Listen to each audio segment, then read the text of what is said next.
Hey guys, today our focus is going to be on time and sequence. Our objective is to describe the sequence of events within a historical, scientific, or technical text. When people tell stories, they often tell them in the order that they happen. Jane went on vacation to an amusement park.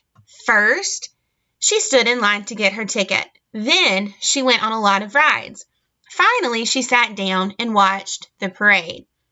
Think of a time when you went on vacation. Tell the story in the order that it happened. I went on vacation to Disney World. First, I went to the Magic Kingdom.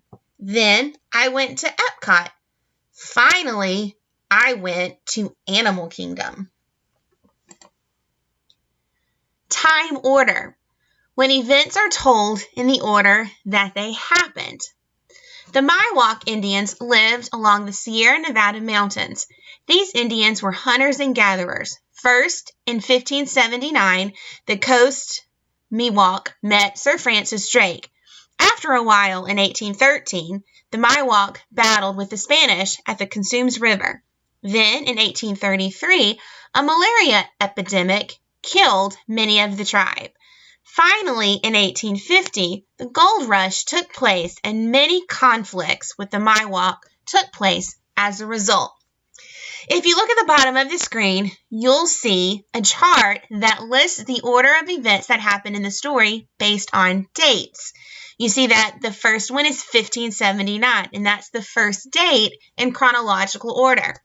It says first in 1579, the Coast Miwok met Sir Francis Drake. So that's the first event that we're going to put in our timeline. Second, you see the date 1813. It said after a while in 1813, the Miwok battled with the Spanish at the Cosumnes River. So that's our second event. The Miwok battled with the Spanish. Our next date was listed at 1833. Malaria killed many of the tribe. And our final date that was listed in the story was 1850. The gold rush caused many conflicts with the tribe. So as you're reading a story, sometimes it's important to look at dates because the dates can help you put things in sequence. If your date comes first, that's your first event. If a date comes later in the story, then that's your time frame. It's going to be later. So always look for dates. Sequence shows one event leading to another. Here we have a cake recipe. You have to follow the steps in a recipe for something to turn out right. In this cake recipe, it gives you the steps using signal words. First, in a mixing bowl, put 2 cups of flour. Next, add 1 cup of sugar. Then, add 3/4 cup milk. After that, add 2 eggs. Bake your cake for 45 minutes at 340 degrees. If you didn't have sequence, your order may be all mixed up. Would it make sense to bake your cake before you make it? Before you put in the mixing, the flour, the sugar, the milk? No, you're not going to cook something before you put it all together. So steps and sequence are important. Signal words give clues about the sequence and order of events. Some examples of these words are first, next, then, now, after, that, later, when, finally. These words can also signal a sequence. In the story that's listed here, plant reproduction, we see several signal words that stick out. They're labeled in blue. You have first. When bees rest on the top of a flower, they move pollen from the stamen of the flower to the pistil. Next, the pollen grows a tube and connects with an egg. When the egg is fertilized, a seed grows.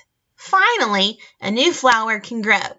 So when you're thinking about sequence, think about the order of things, look for important dates, and look for these signal words because all of these things are going to help you put events in order. It's important to be able to describe a sequence of events in a piece of text because, 1, it's going to help you to keep track of the order of the events that they happened. 2, It may help you understand why one event leads to another. Let's look at this story, Statue of Liberty. The Statue of Liberty was also called Lady Liberty. First, the French contributed $250,000 towards building the statue. Then, the statue was built with 300 portions, and every one was built one by one. Next, in 1866, the French gave this statue to America as a souvenir.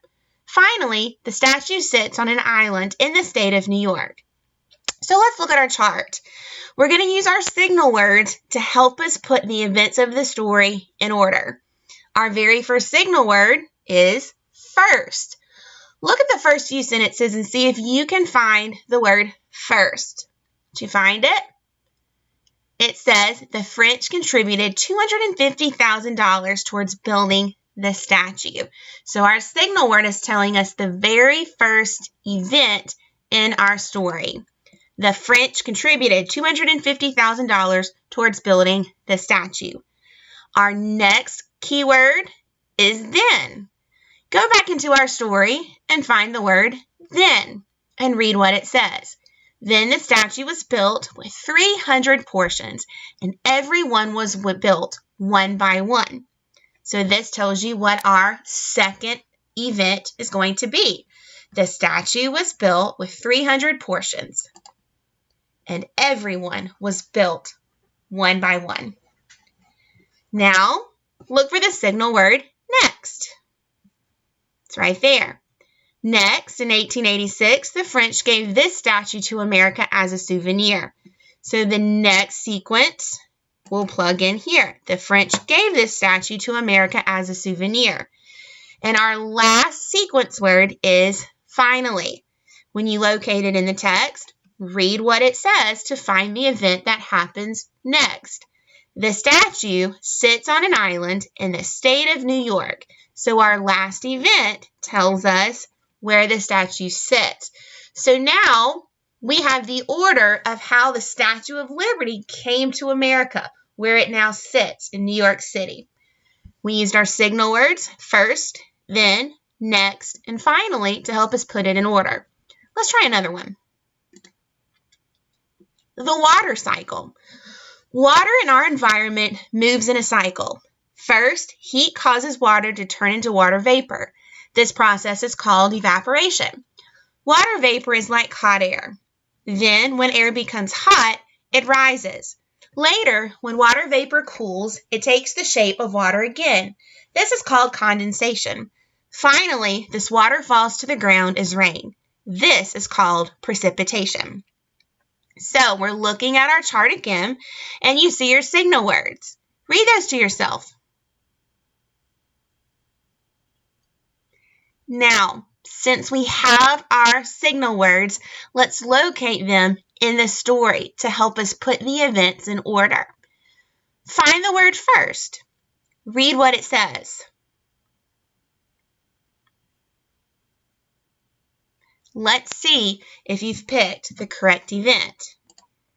First, heat causes water to turn into water vapor, which is called evaporation. Can you figure out what our next signal word is? It's then. Locate that in our story and read the sentence after it. What do you think the next event is going to be? When air becomes hot, it rises. Later, what's our next event? Water vapor cools. It takes the shape of water again, which is called condensation.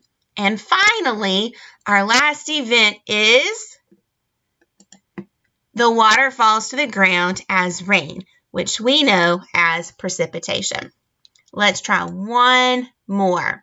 The history of the American flag. The American flag has a long history. First, in 1776, Betsy Ross sewed the first American flag. Then, in 1777, Congress adopted the flag with 13 stripes, representing the 13 colonies. Later, in 1949, President Truman decided that June 14th would be our official Flag Day. Finally, in 1960, the flag was altered to include 50 stars to represent the 50 states in America.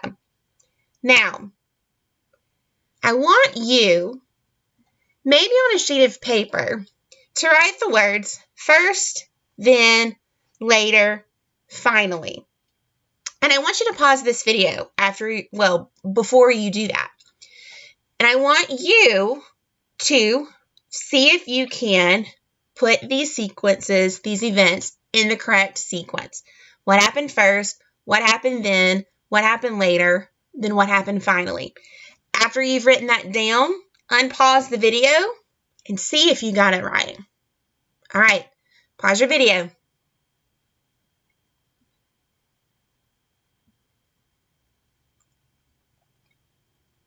Okay, guys, let's see if you got it right.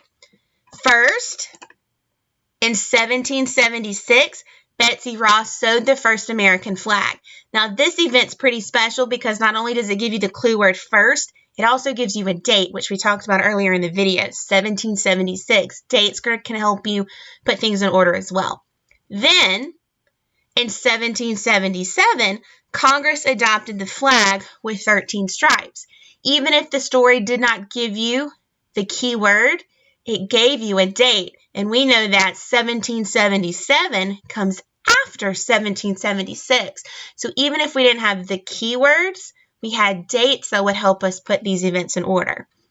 Later, in 1949, President Truman decided that June 14th would be Flag Day. Again, our dates can help us put them in order even without the clue words. Finally, in 1960, the flag was altered to include 50 stars to represent the 50 states in America. All right, guys, I hope you've enjoyed this lesson. I want you to try your very best throughout the rest of this week to identify sequence and put your stories in the order. Have a great day.